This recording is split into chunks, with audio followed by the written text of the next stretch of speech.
Hey, Captain Chris Myers here, Central Florida Sight Fishing Charters. I'm going to show you today the proper delivery for a fly cast in most situations. Now, there may be situations where you want to do something different. I'm talking generally and what we do most of the time when you're delivering the fly to a target or to a general area in the water. And a mistake that a lot of people make that causes them not to reach their target or to not be able to achieve the distance they want.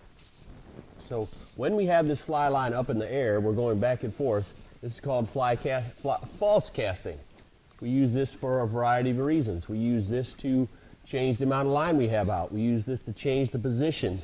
We use this to dial in our aim. This is not catching me fish as I do this. When I let this go, I need to let it go in the same general plane that I was making all the other false casts. The tip has to stop in basically the same spot. So I need to stop and then follow through. One of the biggest mistakes people make is they get a nice loop up in the air. They make good false casts. So you get a nice tight loop, you get out the distance you want, and then the last cast, it's totally different. The tip comes down into the water and the fly line hit about 5 feet off my tip. Why did it do that? And the leader and everything all piled up. I get a lot of people ask me, why does my leader pile up at the end? Why doesn't my fly line straighten out? Well, the reason it didn't straighten out there is because I didn't tell it to straighten out. I told it to land in a pile right there in front of me because that's where I was aiming. So if I came and made nice false casts, you see where my stop is every time here, and all of a sudden I stop and tell it to go right there. I threw it right there. That's exactly where it went because the fly line only goes where I tell it to go. Every single time, wherever it lands, the tip of my rod made it go there, and my hand told the tip of the rod to do that, and I'm the one that made it go there. It doesn't go anywhere on its own. I can let it sit here all day. It doesn't move on its own. It only goes where I tell it. So if you're not getting it to straighten out, you're not telling it to straighten out. Think of your tip of your rod like a hand holding a dart.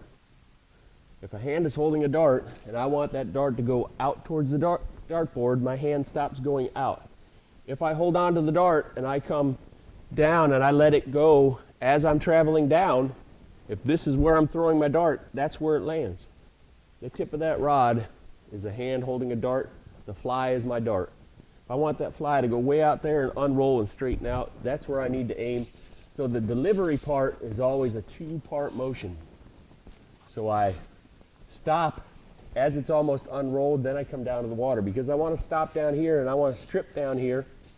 So either I'm going to set the hook like that or I'm going to pick it up and make another cast. I'm always going to have the tip of the water. I'm not going to fish with my rod tip up here like this. I'm going to fish with it down in the water, so I want to end up down in the water. So I'm going to make my delivery. It's cast, stop, then drop. You see, there's two distinct parts. There's a stop, then a drop. It's never going to be false cast, okay, come around in a circle. Another common way that people end up in that position, they try to add extra distance and power on the last stroke.